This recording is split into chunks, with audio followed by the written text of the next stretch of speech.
Assalamu alaikum warahmatullahi wabarakatuh, everybody. I'm Preacher Moss, host of the SOS, the Shout Out Show. Thank you so much for joining us. I hope that everyone is having a wonderful, wonderful Tuesday. And we appreciate you joining us for this particular segment here in Black History Month.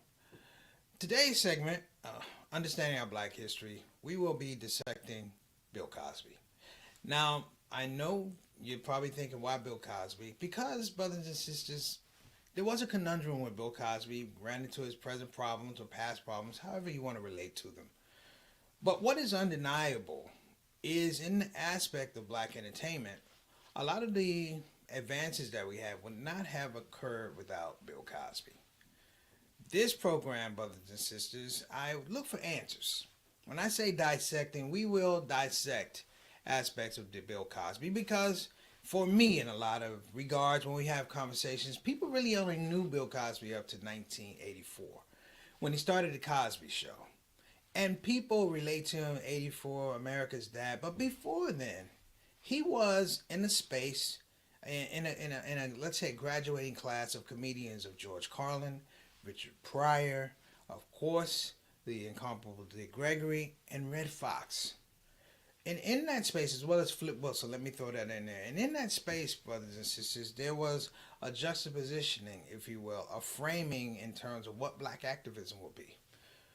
I was talking to my consultant producer, and we started speaking about what it is that broke in Cosby.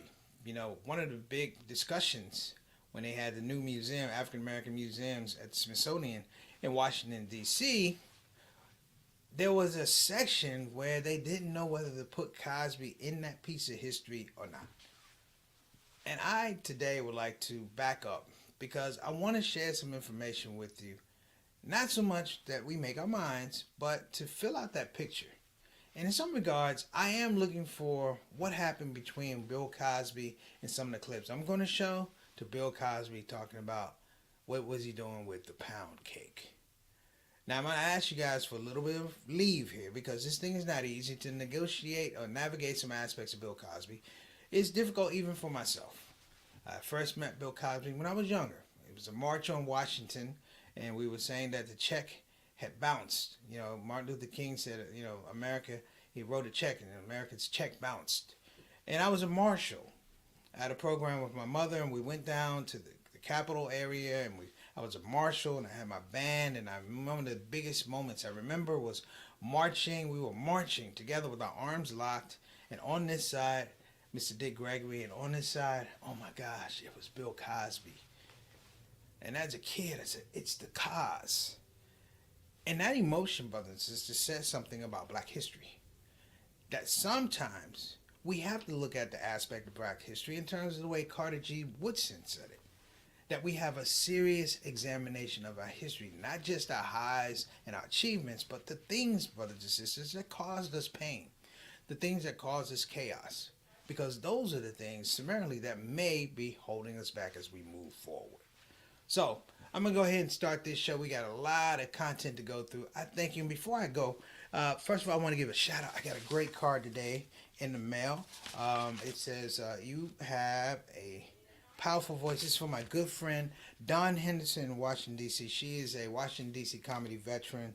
Happy Black History Month. Keep making history, my brother. Proud to call you my family and blessed to have you as one of my best friends ever. Love your sister, Dawn Marie. I appreciate this.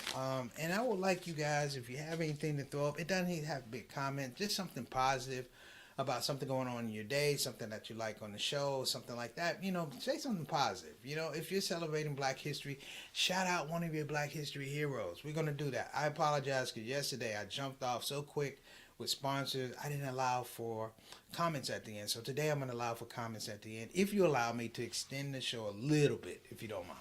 All right, we'll be right back. This is Preacher Moss on the Shout Out Show. Today, we are dissecting Bill Cosby.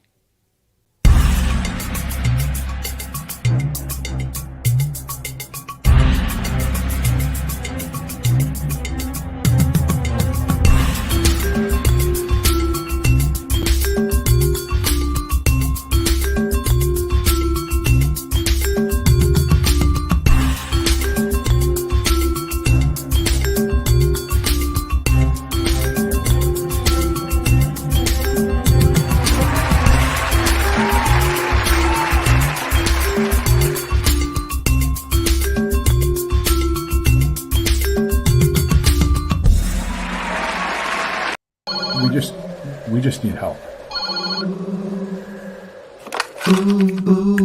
Imagine if there wasn't an olive branch. Muslim Family Services at your command. The people who help people have to say, we need your donations, don't delay. We all have struggles from time to time, but leaders dedicated is what you find. Before another person sheds a tear, support Olive Branch, you don't have to fear.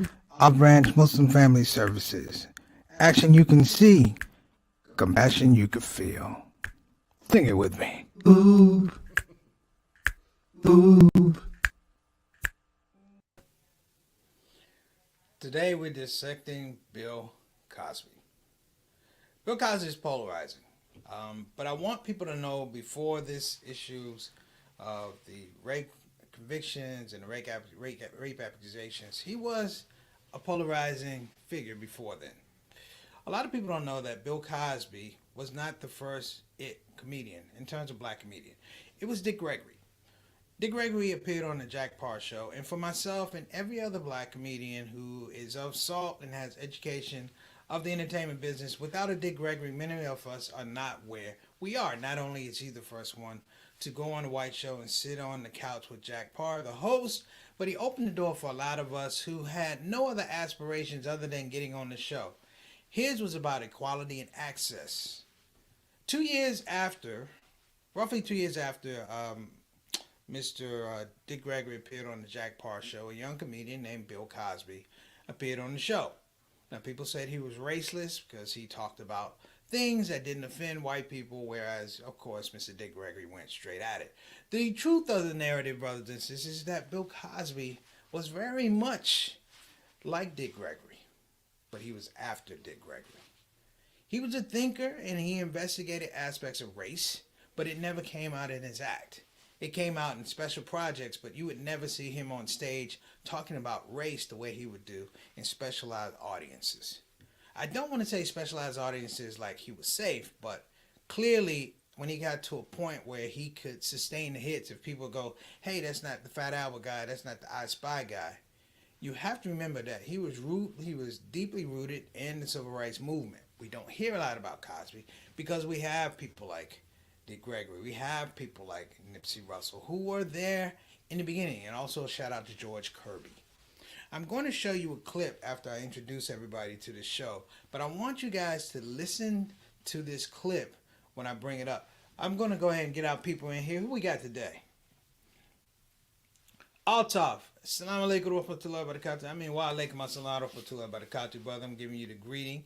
I appreciate you coming on the show. Thank you so much for tuning in, man. We appreciate you. Hope all is well in Toronto. Our Canadian ambassador, thank you so much for joining us. Next up, we got Sister Ika coming all the way from Depok, Indonesia. Thank you for the kind words regarding my mom. I hope everything is going well with you and your family. Everybody's in good health and good spirits. Thank you, Sister Ika. Next up, we got my little brother Johnny L. Thomas, who I had to spill the beans on, my co-pilot going down to the Million Man March back in 1995. So much, brother. I appreciate you always coming on the show and supporting Big Brother. Much love to you and the family. Give them a hugs and let them know Uncle Preach loves them very much. Next up, we got Sister Ree. Sister Ree was so kind yesterday. I was so busy dealing with things and some family emergency. Sister Ree brought over a fabulous meal, brothers and sisters. Macaroni and cheese, sweet potatoes with candy yams. I always wanted the difference between sweet potatoes and candy yams. I won't get into that now. But sweet potatoes, candy yams, because I don't want to leave it out. Oh, some greens with some smoked turkey in it and 2 pieces of chicken. It was fabulous. I munched on that and got an immediate case of itis. Thank you so much. All right, appreciate it. Almost missed my prayer, messing with a good dinner. Okay. And, of course, we have Sister Satana tuning in, our consultant producer. What is the show without Sister Satana? I'll tell you what it is.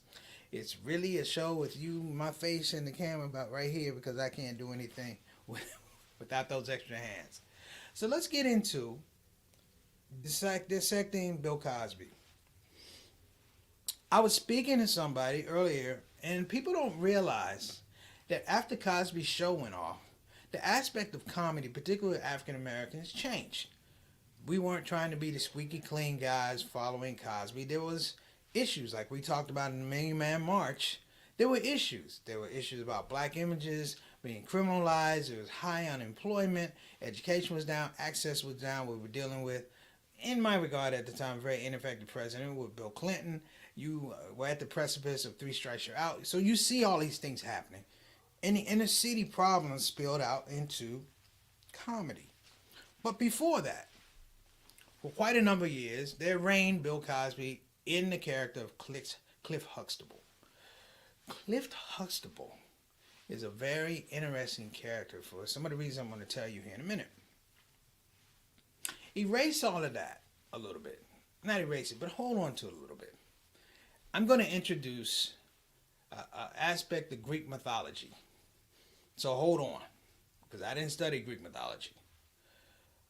But dissecting Cosby is almost like dissecting the case of Greek mythology of Pygmalion.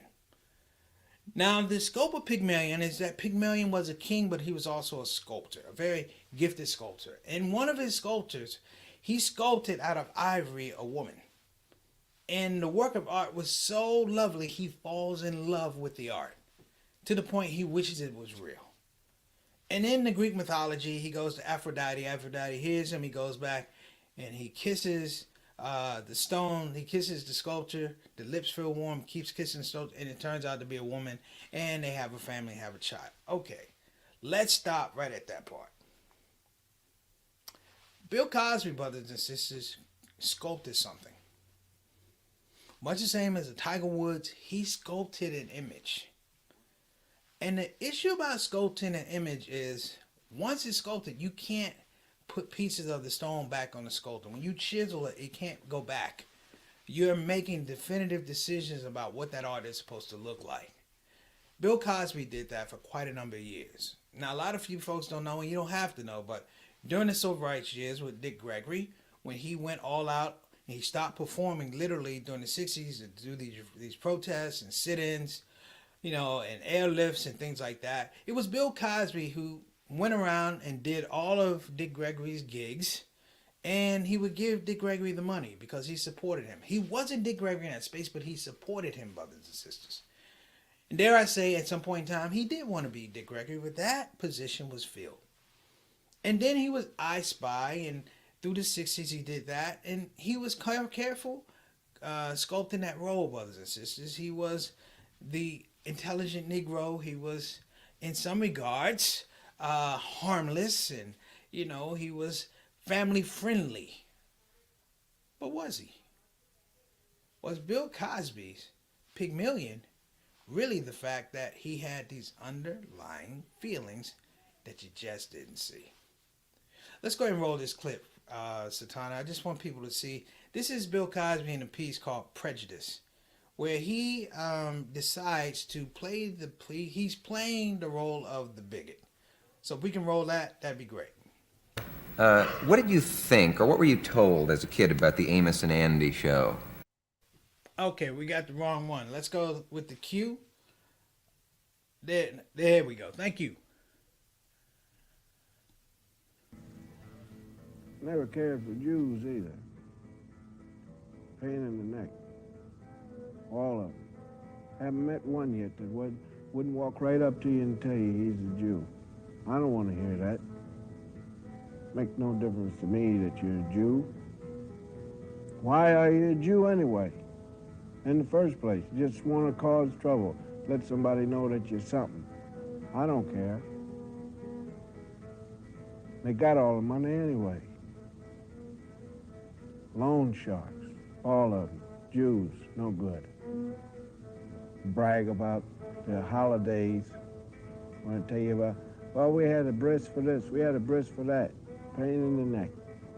All of them. They should get rid of them. I mean, they shouldn't, no blood or nothing like that, but just get rid of them. Niggas is a pain in the neck, too. All of them.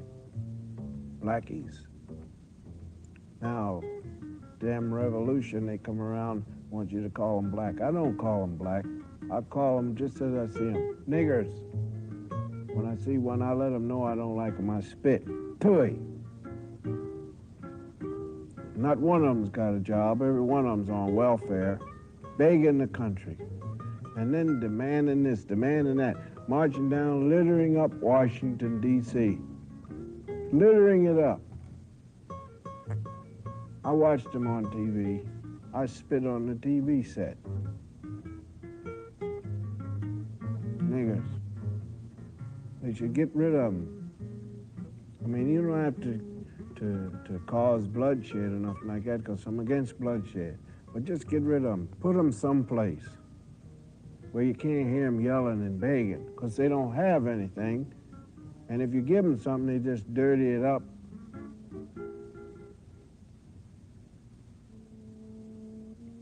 Don't like Irish either.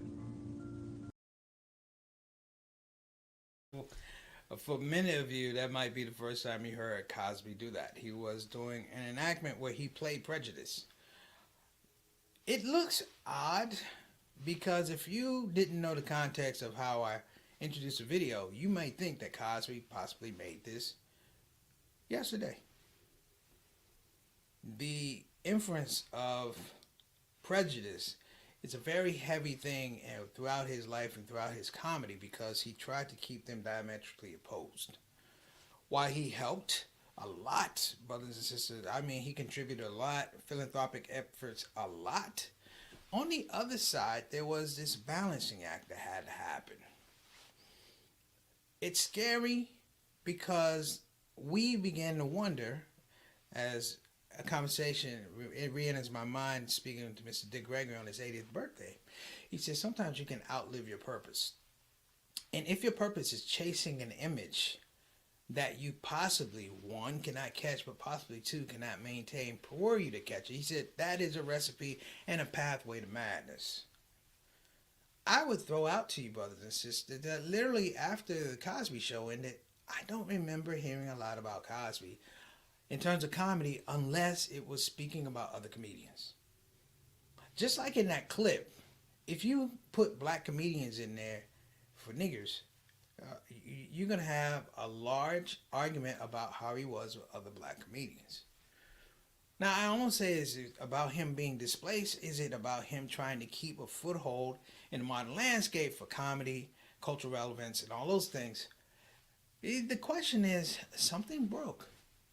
Make absolutely no mistake about it, brothers and sisters. Bill Cosby is an extremely intelligent man. What I just showed you has so many different layers to it. And that he made it and put it out, it says that he was thinking of something.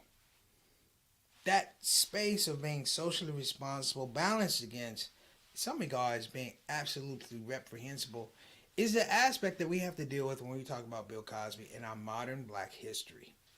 He is a part of our entertainment. He is a part of our entertainment history. And let's just be honest, brothers and sisters. All black history ain't great black history. As much as somebody gave us, sometimes that's as much as they took, or they even took more. The reality, brothers and sisters, is that we cannot continue to have these flowery interpretations of people. We do have to look at them as they are.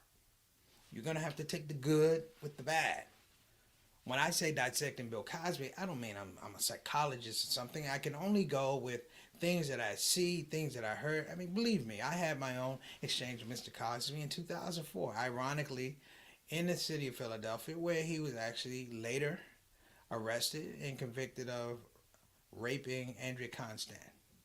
It was that same month when I saw him in Philadelphia. And he wasn't a nice guy, particularly after I told him I was a comedian. Now, I used to say maybe it's just the fact that we young black comedians, we didn't keep the dream going. You know, all the things that he fought against and Dick Gregory fought against, you know, we took the gold. We didn't look at the goal, we took the gold. And I said he has every right in his mind to be a grumpy old black comedian. He does. They did the work, they did the heavy lifting. But maybe it's something deeper. Maybe that he was internalizing that fact that he had sculpted something and he was trying to make it real. And in that space, you can go mad. You can lose perspective. Things around you, one, lose relevance. Two, lose humanity, and 3, present no type of value unless it meets this goal.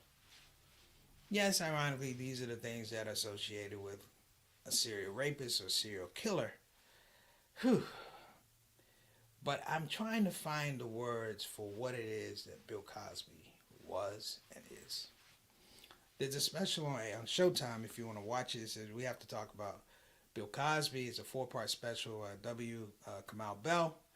It's okay up until the 3rd episode. The 4th episode is interesting because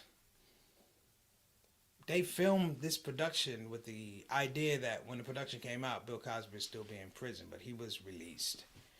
And we had this groundswell in some regards of how do we feel about Cosby? Can we separate it? Now, as a religious man, it's like, yeah, I can forgive, but can you forgive this many times? The proof is in the pudding. I can forgive you, but I can't take my family or my members around you, particularly women, because I'm worried. The diabolical nature of these charges is scary. Particularly on the other side, whereby he's created such an empire and a body of work of working and trying to help the African American community.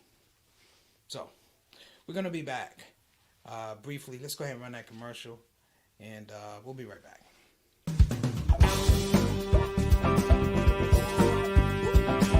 Hey, babies. Welcome to Radio WCUC, Convenient Urgent Care, home of the smart patient. This is DJ What It Do. You know what time it is. It's the top of the hour, and the request lines are open. You know what you want to hear. I know what you want to hear. Operators are waiting.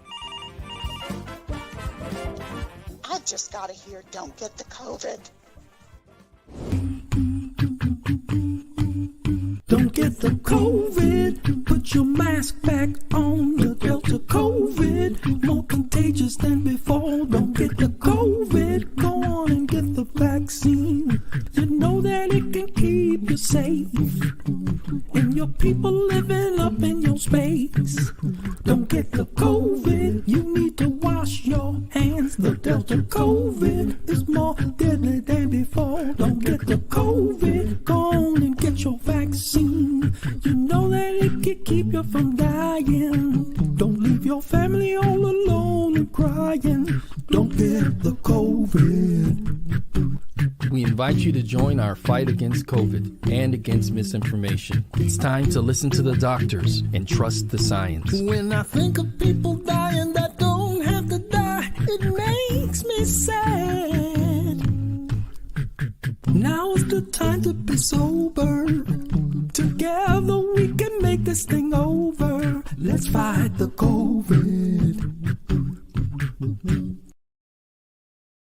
Convenient urgent care, home of the smart patient.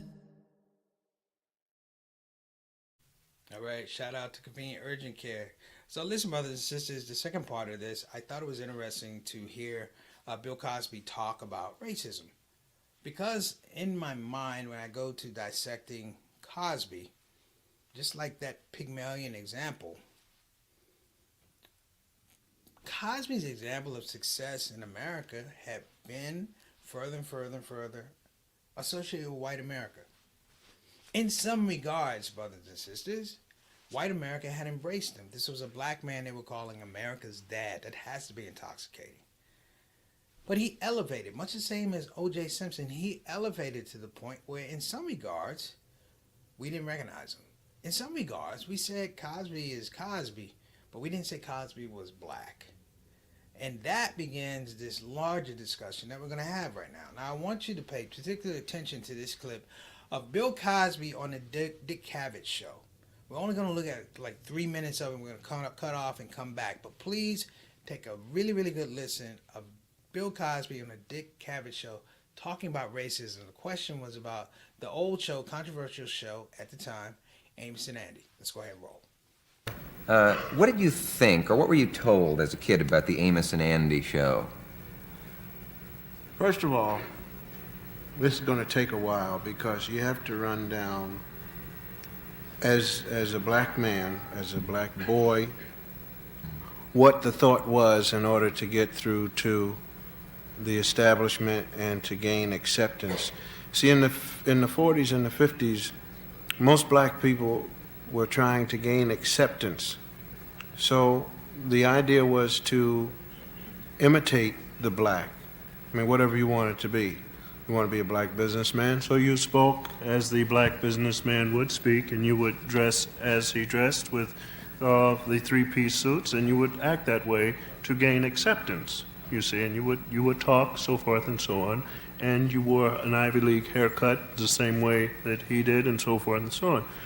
Well, coming into the late 50s and the 60s and finding out that we're so disillusioned by what is happening, because prejudice and racism, of course, it does not exist in all white people, but there's enough that kicks everybody in the backside so that you know that there are enough people who are against you because you are black, that you become paranoid, which is not an evil word to say, because there are white people who are paranoid, white, Jewish, Irish, or whatever. They're paranoid about who they are and what people are going to say about them.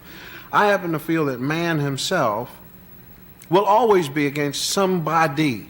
If we all had black skin, brown hair, brown eyes, everybody included, we'd still be after the dude with the freckle or the bent toe. There would still be somebody we were trying to do that pecking order thing with. I liked Amos and Andy. I did not see them as ignorant blacks. See, but that's a different way that we accept certain things. I mean, there are certain routines that I can tell on a stage which deals with an all-black audience that I would not tell on television.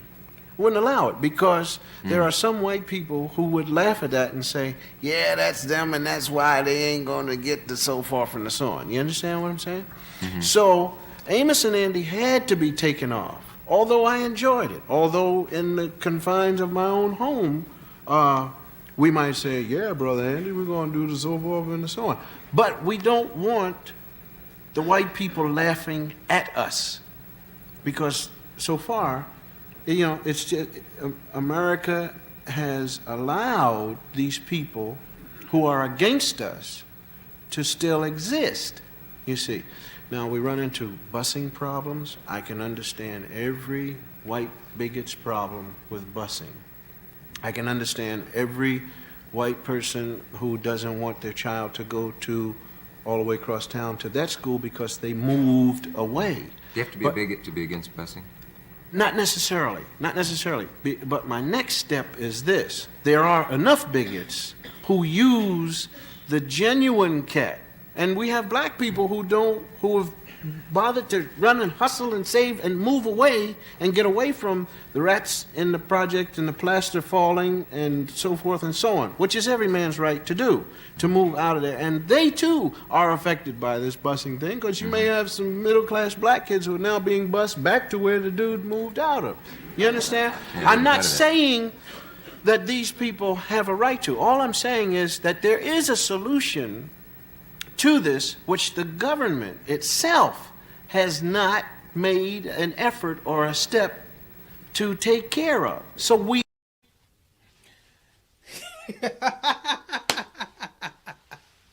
Thank you, Satana. Oh, I appreciate you, Satana, so much. Listen, you're going to be able to make your own determination. We pulled some artifacts on Bill Cosby, and it's interesting because he's speaking out of both sides of his consciousness, if you will. I started to allude to the fact that in some regards he was beyond black people in terms of access and acceptability and things like that. He was highly respected, and in some regards, and I've said this to several people, that he was beyond blackness, and in some regards he was beyond whiteness. He was practicing in some regards his own version, as people say, of white supremacy. And that his domination, his power over these women was entitlement. Entitlement. And a lot of us won't understand that because we're not at that level. We're not at a place where people just throw everything at you. They say here, it's your every whim. Whether you're wrong or you're right, you're always going to be right. This is an interesting thing that we're going to have to revisit, but I don't want to run over the time. Want to give a shout out to my main man, Brother Eric Carter. Walaikum assalam wa rahmatullahi wa barakatuh, Brother Eric. Thank you so much for tuning on the show. We hope we get this out. This was an interesting topic. And, I'm going to encourage everybody, if you get a chance, please read about the Greek mythology story of Pygmalion. Very interesting as it references some of the things we talked about today in reference to Bill Cosby, that section, if you will. So listen, let's go ahead and get to the wrap up. We want to give a shout out to, of course, BeFinanciallyIndependent.com. Again, that's www.befinanciallyindependent.com. You can go to 202-508-3780. Again, that's 202-508-3780 as well. If you're thinking about getting a quality graduate level education, Islamic studies, look no further than Bayan Islamic Graduate School. In Claremont, California, they are the best, brother. Just go to bayanonline.org, and that's bayanonline.org. We'll give a shout out to our newest partner. That's right, Us Hub TV. Again, that's Us Hub TV. Get on over there and check out some of the offerings they have for Black History Month. You will not be disappointed. Again, that's Us Hub TV. And how can we forget, of course, convenienturgentcare.com. Convenienturgentcare.com. Go to www.convenienturgent.com. www.convenienturgent.com. Listen, we're out of here. We're not even going to do, Satana, don't even do the close today because we are over. We're just going to go to black, and inshallah, guess what? We'll see you tomorrow. I'm Preacher Mars. Shout out show. Take care.